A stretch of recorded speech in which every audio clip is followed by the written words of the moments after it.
everybody. Okay, now I'm back with another vid, and today we're going a little scary.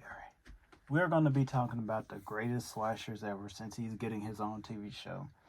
We're going to be talking about Jason Voorhees, the myth, the man, the legend himself, Jason Voorhees, and how I think he has what scientists calls complex PTSD. But we're not just going to be talking about that. We're going to be talking about is Jason evil?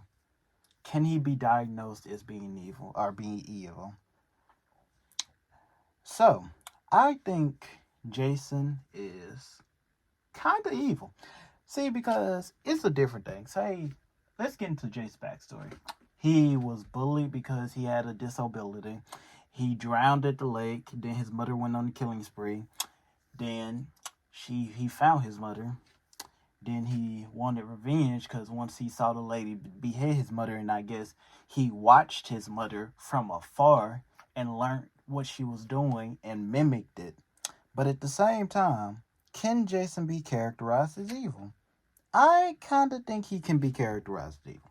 See, because it's not just the fact that he's killing people and that his murders take a lot of thought and planning to do. Like, you can't just do this and just be alright with it. Because if he was just like had no thought in his mind and was just like say like a wild animal, he could probably been caught by now. Like, he wouldn't be able to get away with that many murders. But of course, we all know it's a movie, so of course they're gonna exaggerate things like that. But he wouldn't be able to really get caught or be as undetectable. And I know that he's probably not trying to be around people and not trying to be like in the spotlight of people, but he wouldn't be able to not get caught if he was just like a wild animal like they say he is. But if he has some type of evil volition, even if it's just what I'm theorizing is a halfway evil volition, he wouldn't be able to operate like he does. But let me make my theory that it's a halfway evil volition. He's halfway evil because despite this, I can kind of empathize with Jason. His mother was killed. That was his only attachment figure. And we could argue that his mother is evil, but at the same time, Jason was probably going to have to live with his mother for the rest of his life. Like, for the rest of his life. Even the doctors that saw Jason was like, oh my God, we got to put that back in there. Even that. She knew that, and she was really attached to her son. They were really attached to each other because that's the only parent that he knew and the only sense of person that treated him with love and respect.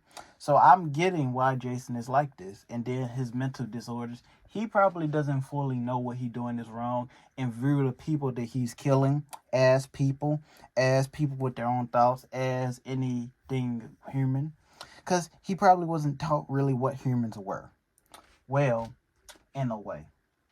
But his mother probably had this like when you give birth at a young age and like you're forced to raise a child by yourself, these feelings of hatred and sometimes resentment of your situation, and she probably didn't take that out or pass that or make Jason feel like he was a target. She probably had this sense of kind of evilness and hatred towards the world because they for one would reject Jason, and she knew that. So it's not even, you can't even really say Pamela was really that evil. But what you can say was evil was the world and social norms that we have to reject people that are different.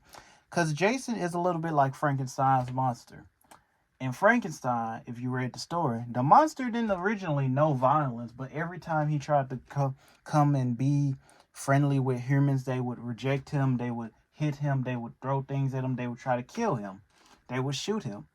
They would try to kill him. And the same may actually happen to Jason, even if he tried to just be normal. They would run away from him, think he's a monster.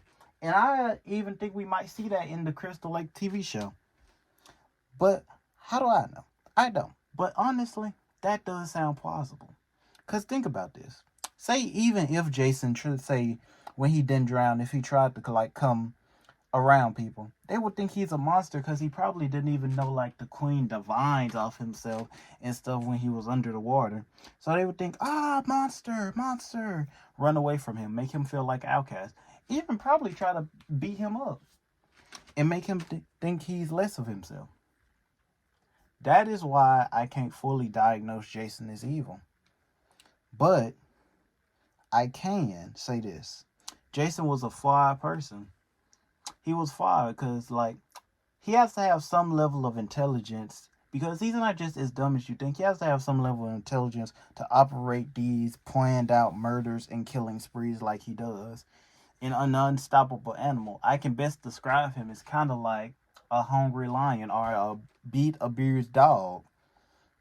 But there has to be some type of accountability. So I deem the question, is Jason evil? I think he's halfway evil. I think Pamela is halfway evil too. Pamela may be leaning more towards the evil side because she knows better. Jason doesn't know better. So that was my video about Jason. I think he's halfway evil. It's a good parallel between him and Frankenstein that I would want to do. But let me watch the Frankenstein movie first. And yes, I will be doing more horror-like videos in the future, especially if y'all like this one. I do one, and I will be reviewing the Crystal Lake TV show when it comes out. But until then, catch you in the next video. Peace.